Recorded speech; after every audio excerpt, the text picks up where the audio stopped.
Bismillahirrahmanirrahim. Ya eyyuhel insanu ma gharrake bi rabbikel kerim. Ya Rabbel Alemin, Ya İlahel Alemin, dualarımızı, niyazlarımızı kabul eyle.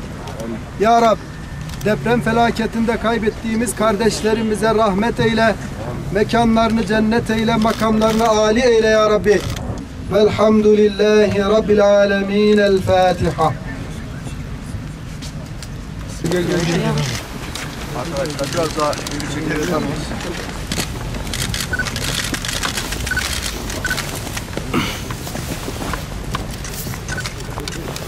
Biraz daha geriye gelelim.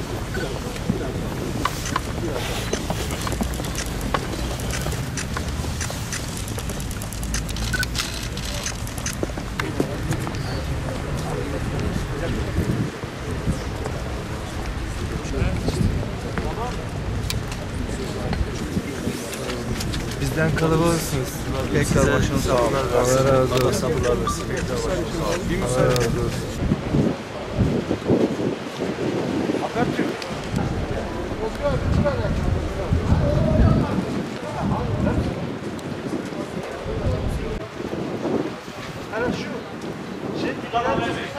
...6 Şubat asrın felaketinin yıl dönümünde hayatını kaybeden 1264 kardeşimizi rahmetle yad ediyorum. Mekanları cennet olsun.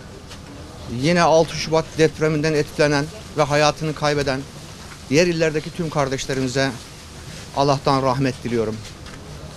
Hepinizin bildiği gibi asrın felaketi aynı zamanda asrın birlikteliği, asrın inşası ve asrın dayanışmasıyla sonuçlanmış.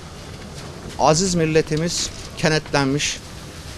Devletimiz Sayın Cumhurbaşkanımızın liderliğinde bütün imkanlarını deprem bölgesine seferber etmiş ve yoğun bir imar ve inşa faaliyeti gerçekleştiriyoruz. Ve inşallah 2025 yılı içerisinde de imar ve inşa faaliyetlerimizi sonuçlandırmak istiyoruz. Yaklaşık 80 bin hak sahibi kardeşimiz bulunuyor şehrimizde. Bugüne kadar 26.305 bağımsız bölümü sıcak yuvalarını depremzede kardeşlerimize teslim ettik. Ve hepinizin bildiği gibi her ay kura çekmek suretiyle yine biten konutlarımızı depremzede kardeşlerimize teslim etmeye devam ediyoruz. Yine içinde bulunduğunuz yerde biliyorsunuz yeni inşa ettiğimiz bir alan. Böyle farklı lokasyonlarda yeni yerleşim alanları tespit ediyor. Diğer taraftan da şehrin merkezindeki rezerv alanlarda da inşaatlarımız hızla devam ediyor.